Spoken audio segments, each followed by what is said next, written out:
Pakistan cricket board के chairman Ramiz राजा का दुख एक बार फिर पूरी दुनिया के सामने आया है। ट्विटर पे एक वीडियो वायरल हो रहा है जिसमें रमीज राजा ने बताया है कि कैसे अगर हिंदुस्तान के प्रधानमंत्री नरेंद्र मोदी चाह लें तो पाकिस्तान क्रिकेट बोर्ड कल से ही बंद हो जाएगा। तो इसके बारे में मैं आपको आगे बताऊंगा, लेकिन बात करते थोड़ी रमीज राजा के बारे में।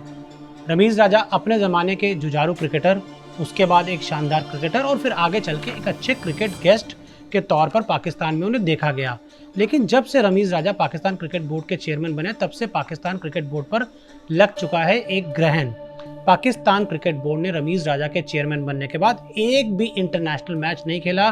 जो पहली सीरीज होनी थी न्यूजीलैंड के खिलाफ, मैच शुरू होने से कुछ देर पहले ही सीरीज कॉल्ड ऑफ हो गई और उसके बाद इंग्लैंड ने जो पाकिस्तान आना था, इंग्लैंड ने भी पाकिस्तान आने से मना कर दिया। तो लगातार जब से रमीज राजा ने कुर्सी संभाली है तो पाकिस्तान क्रिकेट बोर्ड लगातार नीचे ही जाता जा रहा है। हम ये कहें कि अर्श से फर्श का सफर पाकिस्तान क्रिकेट बोर्ड उनके चेयरमैन बनने के बाद से तय कर रहा है और जो परेशानी है वो लगातार बढ़ती जा रही हैं।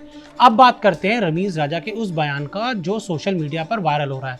एक वीडियो सामने आया जिसमें रमीज राजा मीडिया से बात कर रहे हैं, जिसमें उन्होंने बहुत साफ किया कि पाकिस्तान क्रिकेट बोर्ड का जो टोटल रेवेन्यू है उसका 50% आता है आईसीसी यानी कि इंटरनेशनल क्रिकेट काउंसिल से, जो क्रिकेट को चलाने वाली संस्था है। यानी कि 50% रेवेन्यू आईसीसी पीसीबी को देता है और बाकी जो 50% रेवेन्यू है वो पीसीबी बायलैटरल सीरीज से और अपने स्पॉन्सर से अरेंज करता है। और साथ ही उन्होंने ये भी कहा कि आईसीसी के पास जो 80 से 90% रेवेन्यू आता है वो इंडियन स्पॉन्सर्स, इंडियन कंपनी से आता है। यानी कि जितनी भी भारत की कंपनी है वो आईसीसी के इवेंट्स को स्पॉन्सर्स करती हैं। आईसीसी के जो वर्ल्ड कप होते हैं, T20 वर्ल्ड कप हो गया, 50 ओवर का वर्ल्ड कप हो गया, टेस्ट चैंपियनशिप का फाइनल हम हो गया, उसकी बात करें जितने भी आईसीसी के इवेंट्स आते हैं, चाहे वो पुरुष के इवेंट्स हो या महिलाओं के इवेंट्स हो, तो जिस उसमें 80 से 90% जो रेवेन्यू जाता है वो भारत की कंपनीज की तरफ से जाता है, जो एक बहुत बड़ा अमाउंट होता है। तो मैं अगर आपको बताऊं, मैंने जो एक स्टार्ट्स निकाले,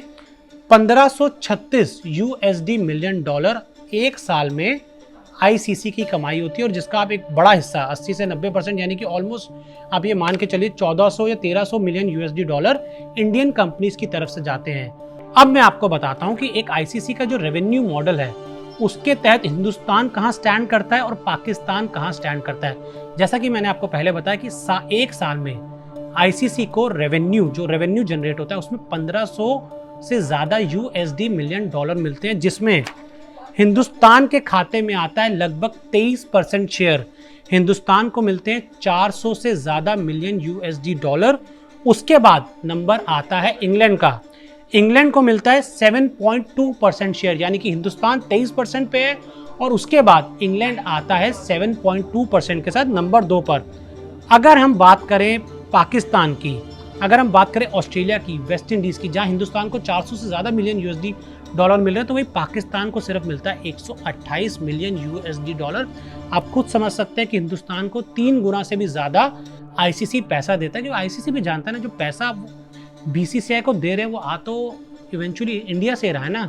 और इसके ऊपर भी काफ़ी चर्चा हो चुकी है। जो रेवेन्यू मॉडल है, जो बिग 3 की एक बार एन श्रीनिवासन ने चर्चा की थी कि बिग 3 मॉडल यानी कि उसमें हिंदुस्तान, इंग्लैंड और ऑस्ट्रेलिया को आना चाहिए, क्योंकि ये 3 एक ऐसे देश हैं जहाँ से सबसे ज़्यादा पैसा आता है। तो पाकिस्तान जानता है कि जो उनकी हालात हैं, उनकी जो कंपनीज़ हैं, उनके जो स्पॉन्सर्स हैं, वो तो आईसीसी को ज़्यादा पैसा नहीं दे पाते हैं और वो अपने बोर्ड को भी पैसा नहीं दे पाते हैं। तो आगे चलकर अगर पाकिस्तान को चाहता है कि क्रिकेट शांति से रहे, उनका क्रिकेट अच्छे से चलता रहे, तो रमीज राजा, जिनको मैं बहुत अच्छे से जानता हूँ, मैं ये मानता हूँ कि रमीज राजा का एक विज़न बहुत अच्छा है। वो चाहते हैं पाकिस्तान क्रिकेट आगे की तरफ जाए, बहुत अच्छी तरफ से चले, एक जो पाकिस्तान क्रिकेट का कुछ साल पहले नाम हुआ करता था वैसा हो। लेकिन उसके लिए रमीज राजा को ये भी देखना होगा कि जाएं अपने इमरान खान साहब जो पाकिस्तान के कैप्टन रह चुके हैं उनसे बात करें। इस समय वजीर आज़म है पाकिस्तान के, कि जो आप नापाक हरकतें करते हैं, तालिबान के साथ आप मिल जाते हैं, इन सब चीज़ों को थोड़ा कंट्रोल करेंगे ना तो आपके देश का क्रिकेट भी अच्छा रहेगा, आपके देश की जो आवाम है उनका भी भला होगा। वरना तो जो आपके क्रिकेट का हाल है वही फिर आपकी आवाम का हाल भी रहेगा। तो खेल से जुड़ी लगातार जितनी भी खबरें हैं वो मैं आपको देता रहूँगा। ब्रेकिंग न्यूज़ के लिए, लेटेस्ट अपडेट्स के लिए आप लगातार देखते रहिए टाइम्स नाउ भारत का डिजिटल स्पेस।